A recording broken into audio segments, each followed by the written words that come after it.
Christina, as you're standing there, can you begin to observe for yourself the way that you sense yourself in the space you're in?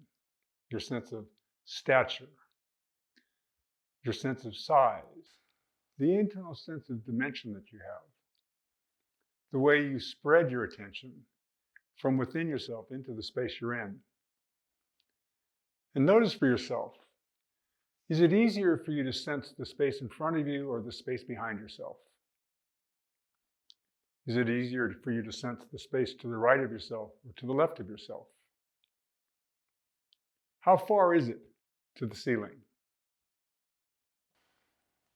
If you watch for yourself, you can see that you can experience actually, with each question, you internally have to go within yourself and seek the answer. As you're standing there, notice, do you have a sense of the field of gravity? Are you on the floor? It's a very interesting question. If I ask you, how do you relate to yourself? Do you relate to yourself as if you're on the floor? Does your attention go from where your head is downwards to the floor? Or do you have a sense that you build yourself from the ground up? So you can take a moment and listen. Imagine for yourself that you're just in the field of gravity, and gravity wants to pull your head. It's pulling you to the center of the earth. And so in that sense, you would have the sense that your head would be resting on your spine. Your spine, each vertebrae would be resting on top of each other vertebra. The weight of your torso would rest on your hip joints. It would rest on your knees. It would rest over your feet, and it would rest on the floor. Why does every human being have a skeleton? Why do mammals have skeletons? Why do from tetrapods from 375 million years ago? How did they lift themselves from the floor? What happened in their nervous system to organize their musculature, to organize their skeleton, so that they could be lifted from the floor? How could they utilize the relationship with the floor in such a way that they could find force lifting through themselves? So just for the moment now, imagine that instead of you having your weight going from your head downward to the floor, just imagine for a moment that there's a quality, an elastic quality, like being on a trampoline. When you jump onto a trampoline, you go down all the way to the bottom, and at the bottom of the trampoline, you get this upward lifting force through yourself. Just for the moment, imagine that you're just at the point you've hit the bottom of the trampoline, and that first force begins to come up through you. From your foot through your ankle to your knee. Look, can you notice what's changed within you already? Did I grow? Did you or not? I feel like I did. You just felt like you grew a lot in that little moment. By just changing your experience of how you relate to the surface that you're standing on. So if you watch the force, as the sense of force lifting through your knees into your pelvis, and underneath the force that lifts through your spine, like a piston almost. And you have a sense now of the way that you have a sense that your head is carried now. There you go. It's lighter. Yeah, you experience yourself as being lighter. Now, just for the moment, let's watch just watch, because there are so many intricacies in the ways that we organize ourselves in the field of gravity. And of course, we're going to study this with your breath in a few moments. But in the beginning, we have to have this kind of reference as to how do we do what we do? And we have to ask these questions, because otherwise everything is taken for granted and we live in generalities. The more specific we become, the more aware we can become. Awareness lives in specifics, not generalities. Now, watch very carefully. If you were to stand onto one foot and begin to bring one foot forward, that's it. Now that was automatic. You didn't have to question about that. And you simply moved yourself onto your foot.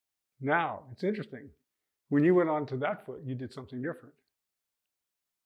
I did. You watch. You go to the left, and notice. Do you go down or do you go up as you make the movement? Go up. When you Throw it down. And then when you come onto the right side, what happens? You're going up. So now, just for the moment, stand on one foot and bring your other foot forward just a little bit as if you're going to stand on it. So just bring it and land and then come and just begin to come to stand on it. Watch and observe for yourself. Did you get taller when you came onto your leg? You got taller when you came onto your leg. Yeah? Great. So on your right side, you have this funny sense that you get taller. Yeah. Now let's go back to the beginning point again. And then make the movements of coming to move. Okay, now let's go the other. So you bring your left foot forward. Already. You feel, you could sense, you clumped onto the ground. Yeah. That's very weird. That's really weird. And yet that's the case for 95% of the people that I meet in my practice. And we can go back all the way into baby studies. The way babies learn to crawl, and we can find these asymmetries in the way that babies turn over and crawl. So these patterns, all of your life's experience has been built on these asymmetries. All your practice, all your training, all of the core strength things that you did in training, all had within it some level of asymmetry between your right and left side. And this training basically keeps training the asymmetry, but it doesn't train awareness, and it doesn't train skillful organization. Yeah? Now, if we took this far enough, you could imagine that could become abrasive enough that it could actually lead to injury. Yeah? On one side, the force comes from the ground up and through you. On the other side, your system lands in such a way that you have to stabilize yourself to compensate for falling. Now, it's very, very important for us to understand. One of the primary aspects of our nervous system for our health is to have a sense of orientation.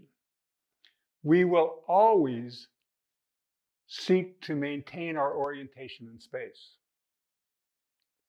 So the moment that you fall, whether you want it or not, in milliseconds, in microseconds, your system will gather together the muscular action to stabilize you. And that pattern of stabilization becomes part of the way you know yourself. Yeah? That's really cool. That's pretty cool, right?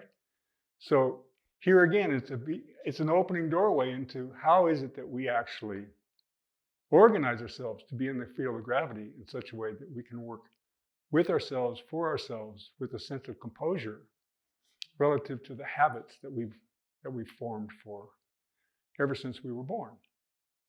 Okay? Great. Thank you for attending and being here. Hope you enjoyed, and feel free to contact us or hit here to subscribe. All right. Take care. Thank you.